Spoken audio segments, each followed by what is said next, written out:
Live here from our studios here on the John Hammond Street in Ghana's capital, Accra. Good morning. Welcome to the morning news here on TV3. I am Godwin Asidiba. The headlines. Coming up, flagbearer of the new Patriotic Party, Dr Mahamudu Bawumia, settles on Energy Minister Dr Matthew Opoku-Prempeh as his running mate. Also in the bulletin, Board Chair of Social Security and National Insurance Trust, SNIT, defends integrity of process that resulted in the selection of Rock City to acquire a 60% stake in 4 SNIT-owned hotels. Traders call for removal of some taxes and cement price build-up as they reject proposed legislative instrument to regulate prices.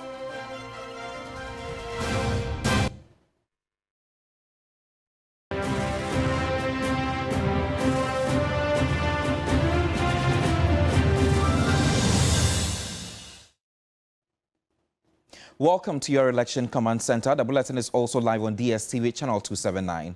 Flagbearer of the new Patriotic Party, Dr Mahamudu Bawumia, has settled on Energy Minister Dr Matthew Opoku-Prempeh as his running mate. TV3 sources reveal that at a meeting on Tuesday night, June 25, 2024, Dr Mahamudu Bawumia informed the President, Nana Addo Dankwa Akufo-Addo, of his choice of a running mate. Here's a News Desk report.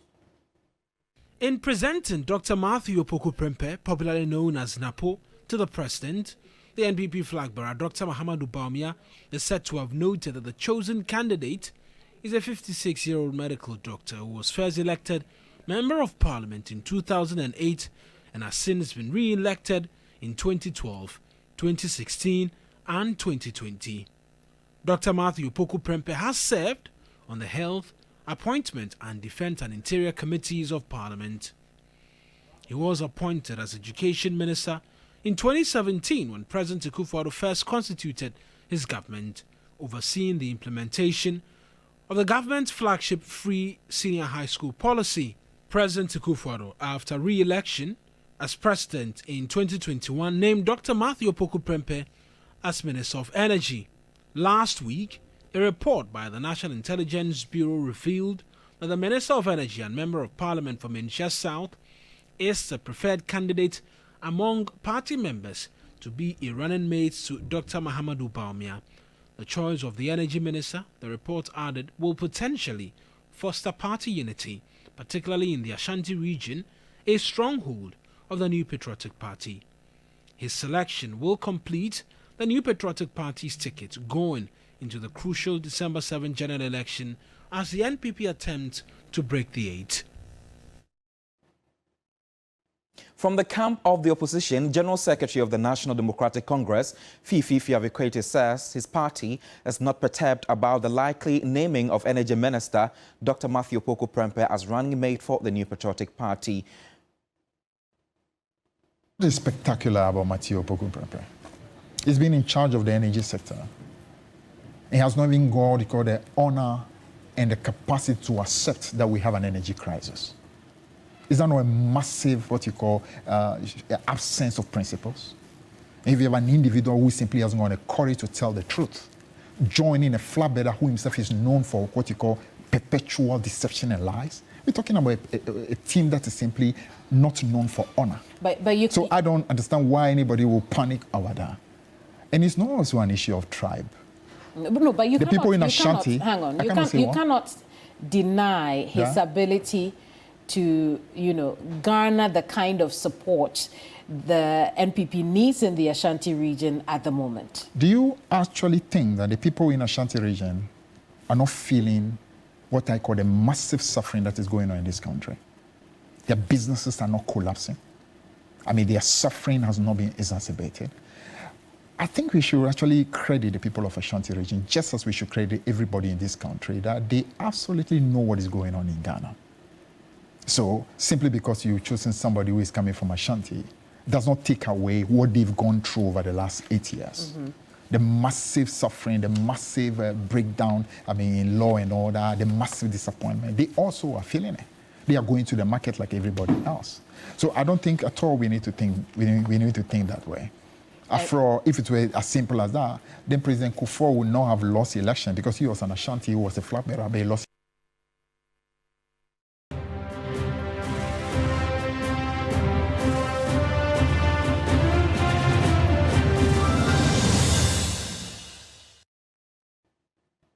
Hot issues will be aired on Sunday at 2 p.m. with Kemini Amano. Away from your election command center, let's talk labor now. The board chair of the Social Security and National Insurance Trust Senate, Elizabeth Ohene, has defended the integrity of the process that resulted in the selection of Rock City, owned by Food and Agriculture Minister Brian Ichampong, as the preferred bidder to acquire the 60% stake in 4 Senate-owned hotels. In a write-up, she noted that the procedure that led to the selection of the Member of Parliament and Minister of State's company was transparent and in compliance with all regulations. President Akufo-Addo on Tuesday, June 25, 2024, directed the management and board of Social Security and National Insurance Trust, SNIT, together with organized labor to within 2 weeks resolve the discrepancies in the sale agreement of the SNIT hotels. The president gave the directive after a meeting with leadership of organized labor in Accra. Organized labor has called for the total cancellation of the deal. Last week, Member of Parliament for North Tong constituency, Samuel Okudzeto-Ablakwa, organized a protest dubbed Hands Off Our Hotels demo to put pressure on government to halt the deal.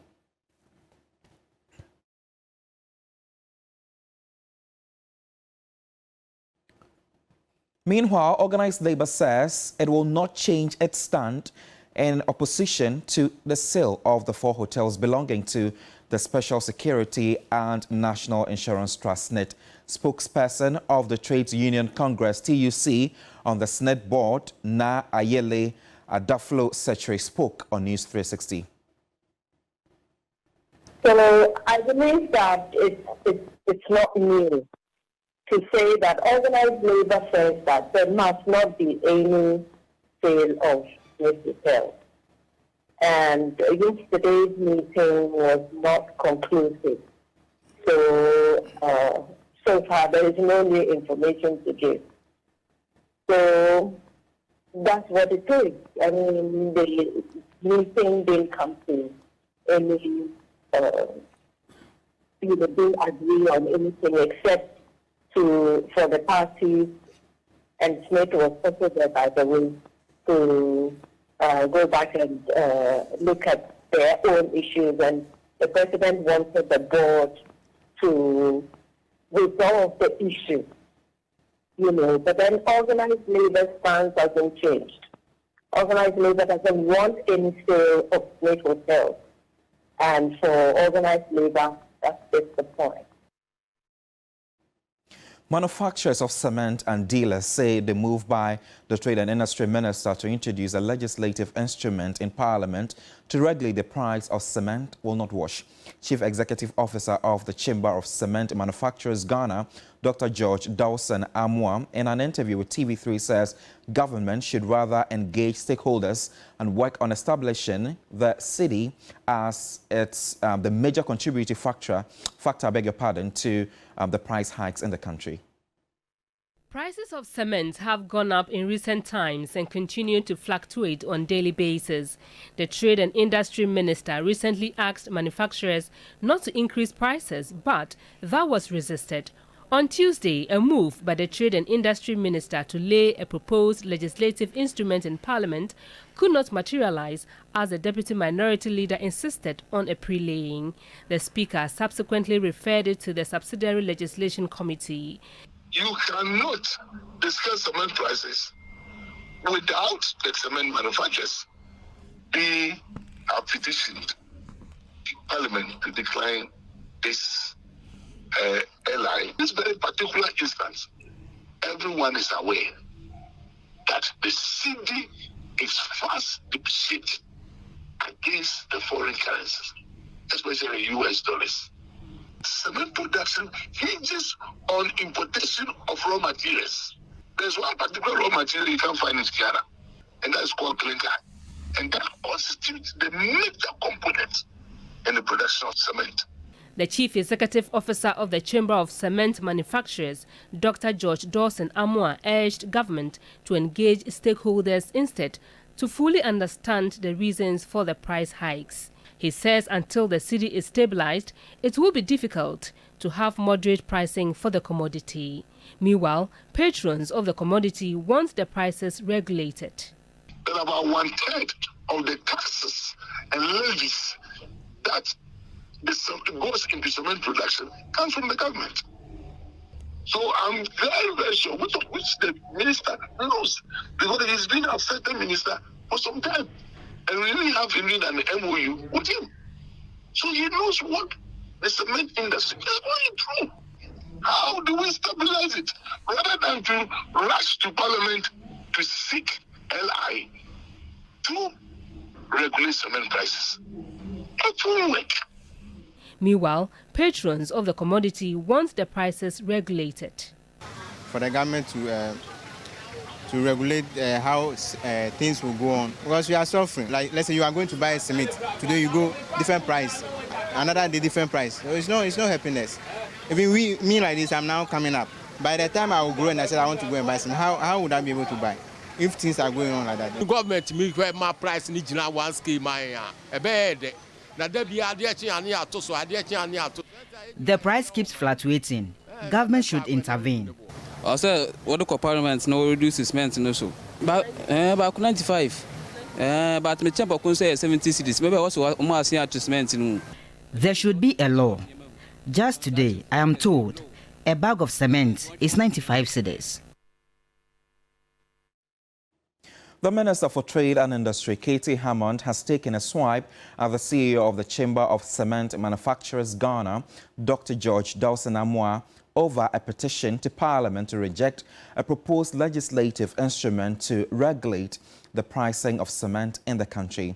In an interaction with journalists, Katie Hammond says the government remains resolute in its quest to ensure Ghanaians are not shortchanged in the purchase of cement.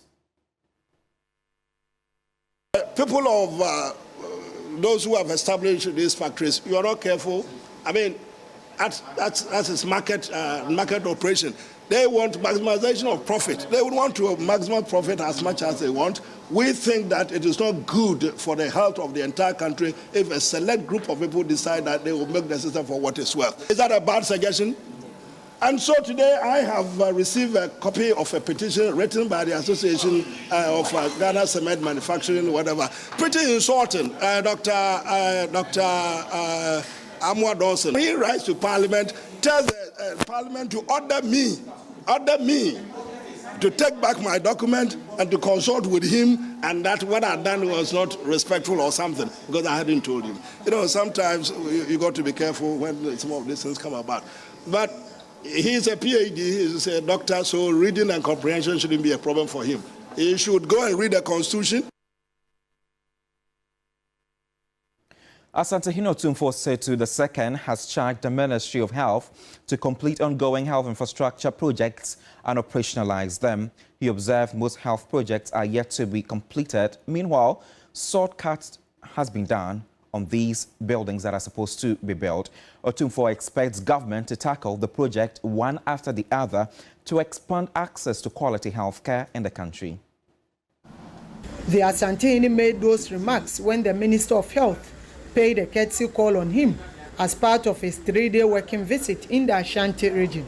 Agenda 111 no after COVID na nkebebwa na amfiti asia yibia kama ebinsu nwie the on so no tizaja na no omion na ne mohwe no maye ni nya na fiu they say the mehu se sikasem mo ha kakra enti every na credit waduma akambia meoni na the Minister for Finance nkana onye na agenda 111 nya yimbi so can we estimate hospital bi na akam isika bia kwa atwohwema so yenye ma a teaching hospital number enye nese kosi December etoba na mo ye coach echina.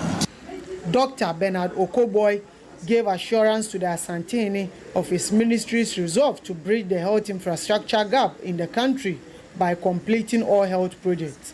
The person ma to for assurance say e be there o say na Siwiano facility no and benefited the region.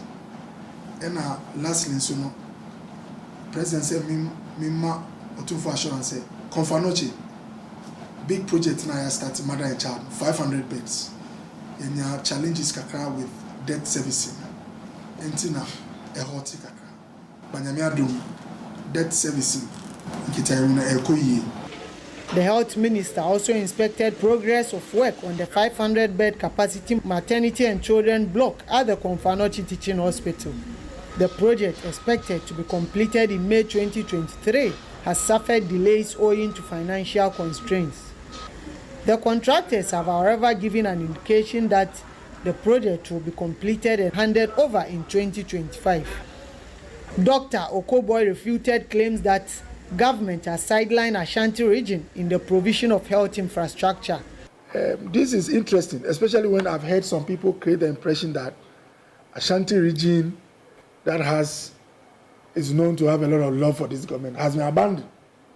This government will work hard to make sure that we complete all health projects that are on stream and follow through with those that have been earmarked. He toured a 40-bed capacity hospital project at Swami, which is expected to be operational by the end of September 2024.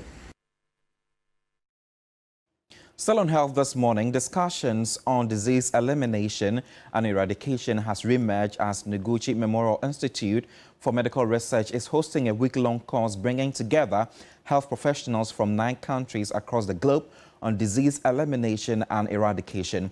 This report also highlights the status of Ghana's malaria control and its goal of achieving zero malaria by 2030. The World Health Organization has set a target to eliminate AIDS, tuberculosis, malaria, and other communicable diseases by 2030. In Ghana, malaria remains the leading cause of illness, with an estimated 5.7 million cases and over 15,000 related deaths in the year 2020, particularly among children under 5 and pregnant women. Ghana has seen a 50% reduction in malaria mortality rate between the years 2000 and 2020 and has set a goal to achieve zero malaria deaths by 2030. The Global Institute for Disease Elimination GLIDE, in partnership with the Noguchi Memorial Institute for Medical Research and other partners, is currently hosting a one-week course on disease elimination and eradication called DEC for global health professionals in Ghana. The head of the epidemiology department at the Noguchi Memorial Institute for Medical Research, Professor Collins Aholu, underscored the focus. The focus is to help program managers and senior level workers within disease control and elimination programs to begin thinking broadly about how to eliminate diseases in terms of using tools like system thinking to appreciate this and begin to do more integrated work and collaborate with other disease programs to be able to build a system and a health system that will respond to the elimination agenda rather than focus on one disease. The technical director for the Global Institute for Disease Elimination, Dr. Ngozi Erondu, highlighted the real situation on the ground. We often don't learn about disease elimination and eradication in school or even on the job. We learn about how to control diseases. But, to eliminate a disease is a very ambitious feat. And so you need to kind of be more creative and have different tools, including like funding, working with communities, and just different approaches. With continued commitment and innovation, Ghana's ambitious goals for malaria elimination may soon become a reality, serving as a model for other countries striving to protect the health and well-being of their populations. Safwa Bwahine, TV3 News, Accra. The World Drug 2024 report has revealed an alarming diversification of local drug market in Africa, posing a growing public health crisis. Stakeholders at an event in Accra on drug usage and trafficking called for more investment in prevention practices and policies. Drug use and drug trafficking have become major security issues globally, worsening instability. The number of people who use drugs has shot up to 292 million in 2022, a 20% increase over the past 10 years. Cannabis remains the most widely used drug worldwide with 228 million users, followed by opiates with 60 million users, amphetamines 30 million users, cocaine 23 million users, and ecstasy 20 million users. West and Central Africa are reported to have the highest use of cannabis, with 31 million people using illicit drugs. Head Law Enforcement Unit at the United Nations Office on Drugs and Crime spoke about measures to tackle drug use. Ghana has done tremendous effort to have a law that bring a legislation to treat drug users. However, one key element that need to be understood is that we don't have a full control and understanding of our local criminal networks. Director General of the Narcotics Control Commission, Kenneth Edu Amanfo, said progress has been made as Ghana works towards rehabilitation rather than prosecuting drug users. Once a court of jurisdiction is able to get evidence that this individual is an addict and not a trafficker, that person is not going to be, he has to be referred to a rehabilitation center. Interior Minister Henry Quartey, who delivered the keynote address on behalf of the President, reaffirmed government's commitment to support the agencies in delivering on their mandates. Ghana has never been spared by the impact of drug trafficking, drug abuse, and attendant health problems. However, it is heartwarming to state that Ghana acknowledges the challenges with the implementation of international and domestic drug policies, particularly for health and safety of the Ghanaian society. The general public is entreated to stop the stigma against those with drug use disorders. That's how we end the morning news this morning here. Well, before we wrap up the news, the Court of Appeal has dismissed the appeal by the Secretary of the Board of Trustees of the National Cathedral, Reverend Kusi Boateng, against an Accra High Court ruling in the defamation suit involving Member of Parliament for North Tongue constituency Samuel Okudzeto Ablakwa. The court presided over by Justice Pamela Cranting held that the applicant, Reverend Kusi Boateng, did not comply by the rules of the court. My colleague Lord Eduasare has been looking into this case. Court gave its ruling regarding an objection raised by lawyers of Samuel Okudzeto Ablakwa against the panel of judges citing bias. Lead counsel for the Member of Parliament for North Tongue, Thaddeus Sori, had alleged that the reconstituted panel chaired by Justice Pamela Cranting, replacing Justice Jamefe, would affect the fair hearing of his client, citing a newspaper report and the spiritual relationship between the appellant and the Chief Justice. But the court in its decision said there was no evidence of his allegations and bias, adding that an accusation of partiality against the justices was a grievous one that ought to be backed with evidence. On the substantive matter of Reverend Kusi Boateng appealing the decision of the High Court in the defamation suit against Okudzeto Ablakwa, the three-member panel of justices held that the Secretary of the Board of Trustees of the National Cathedral did not comply with the rules of the court after alleging that the High Court judge erred in his ruling. It explained that an appellant must state what error the trial judge made or misdirected himself,